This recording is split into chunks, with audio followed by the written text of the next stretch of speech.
Subscribe Prudent social media channel and press bell icon for latest notifications.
शिक्षण खाते असा पैसून सगळं विचार ती काळजी सगळीकडे असावी त्याच्यानंतर हे सगळे ओसरता आणि या सगळ्यानंतर जो कार्यक्रम आहे सगळ्या प्रस्तुत करता तो कार्यक्रम पळयताना फाटल्या 2 वर्षांत आणि त्याच्या मागचा जो अहवाल वाचलो त्या सगळ्यांच्या लक्षात येता की ते सगळे ठप्प जाऊन नाशिल्ले तर एक वेगळे ताका एक वेगळी वाट दिवन आणि योग्य ज्या पद्धतीने शक्य असा त्या शक्यतेतल्यान योग्य असो ताका एक चॅनलायज करपाचो प्रयत्न डॉक्टर केशवराव पेरेवार हायस्कूल फाटली 2 वर्सां पयलीं आसले हे लक्षात येता आणि ताचें एक प्रदर्शनीय स्वरूप हांगा जाता हें खरेंच अभिनंदनीय आनी स्तुत्य आसा ताच्या खातीर केल्ले प्रयत्न हेय अभिनंदनीय आसा डॉक्टर पेरेवार मंडळाचे जे स्थानीक समिती आसा ती टीम एंथुजियास्टिक टीम आसा तांचें हांव अभिनंदन करता पालकांचे तशें बरवे सरांनी म्हटलें की ह्या सगळ्या फाटल्यान खूब म्हत्वाचें आसा की पालक खंबीरपणे उबे रावप भुरग्यांचें डेव्हलपमेंट ही प्रक्रिया आसा कितें केवळ एका दिसान 2 दिसान एका वर्सान जाता अशें ना पूण ती योग्य पद्दतीन जावप कारण स्वामी विवेकानंदान म्हटलां की education is the manifestation of perfection which is already in man म्हणजे मनशा भितून आशिल्ल्या सुप्त गुणांचो ते भितून आसता पूण ते योग्य दिशा दिवन ते विकसीत करप हें शिक्षण आसा त्यामुळे प्रत्येक संस्था आपल्या कडेन प्रयत्न करीत आसा तेजो दिशा कदाचित वेगवेगळे आसतल्यो पूण समाजाक विमुख रावन समाजाक आवश्यक आसलेले समाजाक विरुद्ध जे स्थानिक जे ताका भारतीयत्व आसा ते सांबाळून अशा पद्धतीचे नव्या पिढीक घडोवप हें ध्येय अनेक वर्सां डॉक्टर केशवराव पेरेवार विद्यालय सुरवातीक एक आसलें आनी आतां तेजे तो वटवृक्ष जाला म्हणजे ताका फाटे फुटल्या त्यामुळे 5-6 फाटे आतां फुटलेले आसात त्यामुळे अशा पद्धतीचे उपक्रम हे आणि त्याच्या फाटल्यान उबे रावणारी पालकांची फौज हे खरेंच पळोवपाक एक बरें चित्र दिसता हे अशेंच आनी वाडचें कारण एकूण हे सगळें आमच्या स्थानीक समाजाक पूरक आसा स्थानीक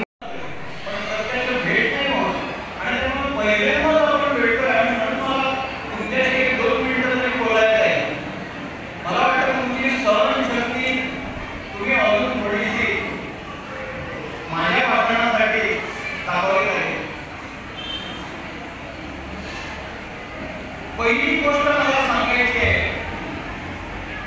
या मुलांचं कौतुक करण्यासाठी वेळात वेळ काढून आपण सगळे आहोत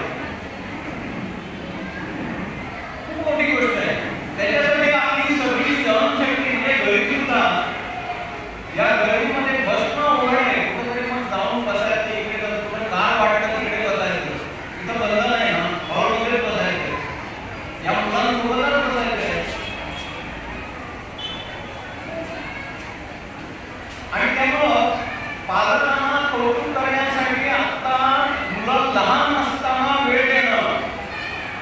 सहज होतं.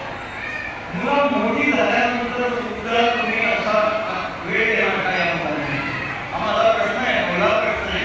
म्हणजे माझं भाषण कुठं आहे आणि काळजी करू नका, फक्त एक 2-3 मुद्दे सांगून संपवणार आहे, कारण पुढची उत्सुकता माझ्या लक्षात आहे. माझा प्रश्न असा आहे की पालकांनी आता आपल्या मुलांसाठी जो वेळ काढलेला आहे आणि जी सहनशक्ती दाखवलेली आहे, ही मुलं मोठी झाल्यानंतर सुद्धा आपली सहनशक्ती असणार का? त्यांचं कौतुक करायला आपण वेळ देणार का?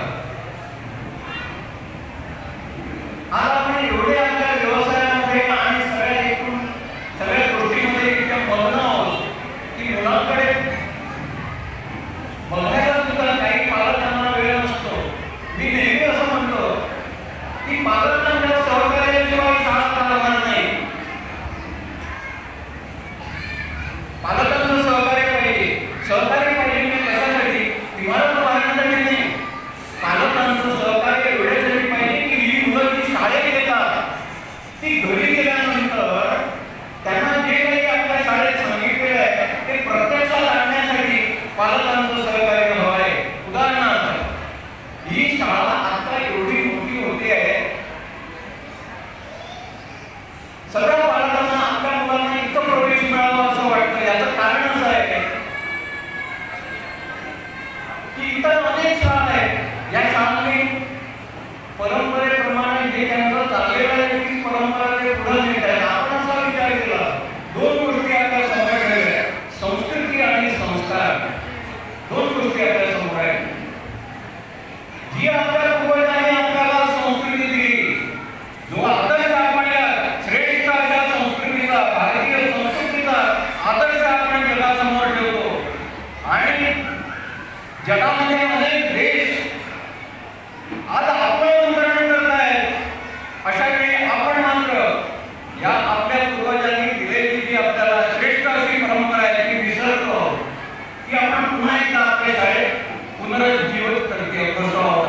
पुन्हा एकदा या सगळ्या मुलांना भारतीय संस्कृतीचं श्रेष्ठत्व सांगून संस्कार करणं हा आपला प्रयत्न आहे. या 2 गोष्टी आहेत, एकदम साध्या आहेत, पण या साध्या गोष्टी अनेक पालक भेटतात, अनेक शिक्षक भेटतात, कॉलेजमध्ये प्राध्यापक भेटतात आणि त्यांना मी सहज जर प्रश्न विचारला की आमची मुलं कशी आहेत, तुमच्या वर्गातली मुलं कशी आहेत, त्यांचं उत्तर असतं बेशिस्त आहे.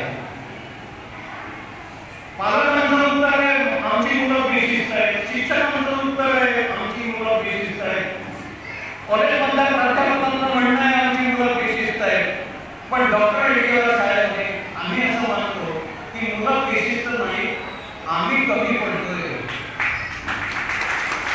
आणि त्यातून पालकांनी, शिक्षकांनी आणि व्यवस्थापनानं या मुलांकडे लक्ष देणं गरजेचं आहे. ही सगळी मुलं आपली आहेत. या शाळेत आल्यानंतर या सगळ्या मुलांची जबाबदारी आमच्यावर आहे हे सांगायला आम्ही कचरत नाही आणि मागं नाही येत. एक पाऊल मागं नाही येत, ठामपणानं सांगतो की ही सगळी मुलं आमची आहेत.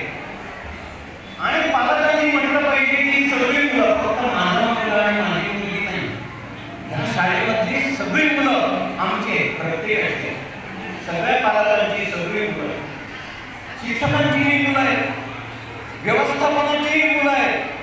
या सगळ्या मुलांना आपण सांभाळणं, सगळ्यांनी मिळून एकत्र येऊन पॉझिटिव्ह, सकारात्मक असा विचार करून ज्यावेळी आपण एकत्र येऊ ही सगळी मुलं चांगली, सगळी मुलं चांगली होणार आहे. कोणीही विशिष्ट होणार नाही याची मला